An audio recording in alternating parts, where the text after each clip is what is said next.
सबको जय मसीह की। आइए आज हम प्रकाशित वाक्य अध्याय 14 पढ़ते हैं। मेमना और उसके लोग। फिर मैंने दृष्टि की और देखो, वह मेमना सिय्योन पहाड़ पर खड़ा है और उसके साथ 1,44,000 जन है, जिनके माथे पर उसका और उसके पिता का नाम लिखा हुआ है। स्वर्ग से मुझे एक ऐसा शब्द सुनाई दिया जो जल की बहुत धाराओं और बड़े गर्जन का सा शब्द था। जो शब्द मैंने सुना वह ऐसा था मानो वीणा बजाने वाले वीणा बजा रहे हों। वे सिंहासन के सामने और चारों प्राणियों और प्राचीनों के सामने एक नया गीत गा रहे थे।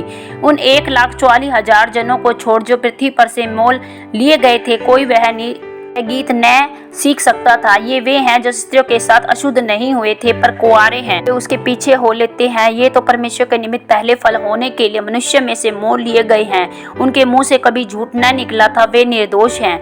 3 स्वर्गदूत। फिर मैंने एक और स्वर्गदूत को आकाश के बीच में उड़ते हुए देखा, जिसके पास पृथ्वी पर के रहने वालों की हर एक जाति, कुल, भाषा लोगों को सुनाने के लिए सनातन सुसमाचार था। उसने बड़े शब्द से कहा, परमेश्वर से डरो, उसकी महिमा करो, क्योंकि उसके न्याय करने का समय आ पहुंचा है। उसका भजन करो, जिसने स्वर्ग और पृथ्वी और समुद्र और जल के सोते बनाए।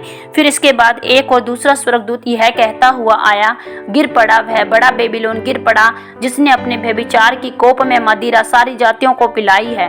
फिर इनके बाद एक और तीसरा स्वर्गदूत बड़े शब्द से यह कहता हुआ आया, जो कोई उस पशु और उसकी मूर्ति की पूजा करे और अपने माथे और अपने हाथ पर उसकी छाप ले, वह परमेश्वर के प्रकोप की निरी मदिरा जो उसके क्रोध के कटोरे में डाली गई है पिएगा और पवित्र स्वर्गदूतों के सामने, मेमने के सामने आग और गंधक की पीड़ा में पड़ेगा। उनकी पीड़ा का धुआं युग न युग उठता रहेगा। जो उस पशु और उसकी मूर्ति की पूजा करते हैं, जो उसके नाम की छाप लेते हैं, उनको रात दिन चैन न मिलेगा। पवित्र लोगों का धीरज इसी में है जो परमेश्वर की आज्ञाओं को मानते हैं और यीशु पर विश्वास रखते हैं। फिर मैंने स्वर्ग से यह शब्द सुना, लिख, जो मृतक प्रभु में मरते हैं वे अब से धन्य हैं। आत्मा कहता है हाँ, क्योंकि वे अपने सारे परिश्रम से विश्राम पाएंगे। उनके कार्य उनके साथ हो लेते हैं। कटनी। मैंने दृष्टि की और देखो, एक उजला बादल, और उस बादल पर मनुष्य के पुत्र सरीखा कोई बैठा है, जिसके सिर पर सोने का मुकुट और हाथ में चोखा हंसुआ है।